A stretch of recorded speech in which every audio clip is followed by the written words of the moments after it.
ले, बता दिया मैंने। अघोरी नंदा है उसका नाम। अब अपना वादा पूरा कर लिपिका और मेरी हो जा। तूने वादा किया था, अब उतार अपने कपड़े। डॉक्टर की सच्चाई जानने के लिए मैंने खुद को दांव पर लगा दिया था और अब उसका खामियाजा तो मुझे भुगतना ही था।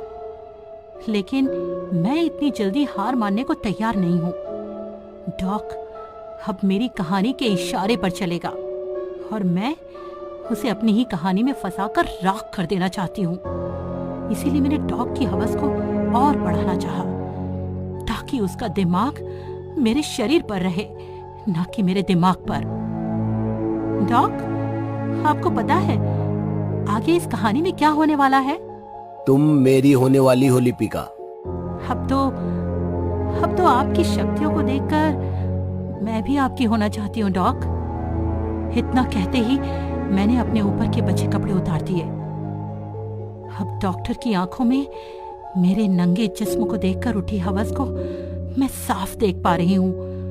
वो मुझे इस कमरे में नोच लेना चाहता था, लेकिन मैंने कहानी में थोड़ा ट्विस्ट ला दिया और उससे कहा, मैं तो पूरी तरह आपकी होना चाहती हूँ डॉक, लेकिन इसको थोड़ा मजेदार बनाते हैं ना।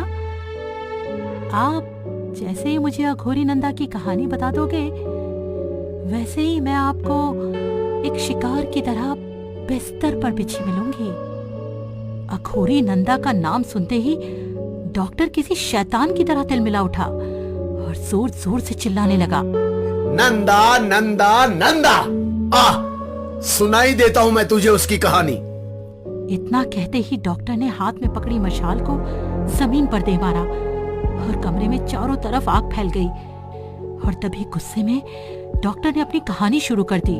वो रात मेरी जिंदगी की सबसे काली रात थी। नशे की हालत में मैं पागलों की तरह गाड़ी चला रहा था और सीधे नदी के किनारे बसे शमशान में जा पहुंचा। कई चिताओं की अग्नि अभी भी वहां ठंडी नहीं हुई थी।